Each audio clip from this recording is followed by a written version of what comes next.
Il y a beaucoup de choses qui nous divisent aujourd'hui dans les sociétés françaises ou israéliennes. Ce que je voulais, c'était avec le Grand Rabbin de France et tous les dirigeants des communautés juives, qu'on soit dans un moment d'union, tous ensemble, et que lorsqu'on revienne en France, notamment pour celles et ceux qui ne sont jamais venus en Israël, eh bien qu'ils puissent revenir avec une véritable image de ce qu'est Israël et l'État d'Israël. C'est au mémorial de la déportation des Juifs de France, tout près du Moshav Nevi Mikhaël, que nous avons rencontré la délégation du consistoire en Israël pour quelques jours. 230 personnes, des membres de la communauté, mais aussi des officiels français, venus se recueillir dans ce lieu hautement symbolique fondé par les fils et filles des déportés juifs de France en collaboration avec le KKL. La présidente du KKL, Ifat Obadia, a tenu à s'associer à cet hommage pour réaffirmer les liens forts qui existent entre nos deux pays. Quel était le but de ce voyage ? C'était de réunir pour la première fois depuis plus de 15 ans les communautés juives à travers toute la France, qui sont toutes là, de toutes les régions, et puis en même temps les faire venir avec un panel d'élus politiques qui les accompagnent, avec qui ils sont en contact toute l'année, des maires, des conseillers régionaux, départementaux, des sénateurs, des ministres aussi, et qui sont là pour des moments très forts pendant 5 jours, et pour montrer que l'État d'Israël, cette démocratie extraordinaire au Proche-Orient, reste dans le cœur et dans l'esprit de chacune et de chacun d'entre nous. C'est ça le but du voyage. Ce que je trouvais extraordinaire, c'est qu'il y en a beaucoup qui n'avaient jamais vu Israël. Et donc, ils connaissaient Israël que par les préjugés que la presse peut véhiculer. C'est important de créer un lien entre les communautés juives de France, les Français qui vivent ici, les Français qui ne sont pas juifs et Israël.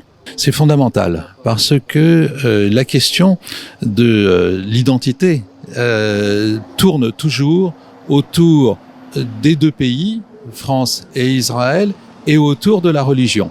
Et en fait, je me suis rendu compte que chacun, dans sa tête, a une relation spéciale à la France, à Israël et au judaïsme. Et c'est en se réunissant, en parlant et en s'appuyant sur le passé et en commémorant que l'on peut bâtir l'avenir entre la France et Israël. Et c'est quelque chose, évidemment, à laquelle je suis particulièrement attaché.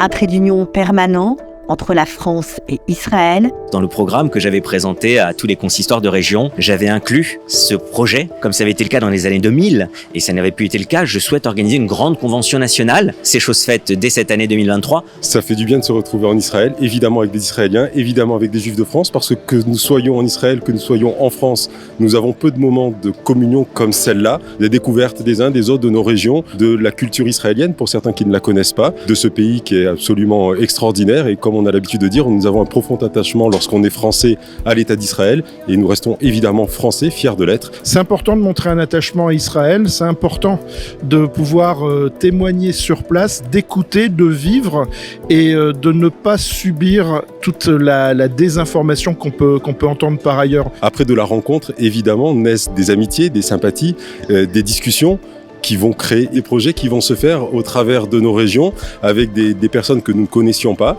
et avec lesquelles nous allons échanger et nous avons déjà échangé sur nombre de domaines. Et oui, il y aura des synergies, des mutualisations d'actions. Indéniablement, ce sont des voyages qui rassemblent et qui créent de la richesse pour l'avenir.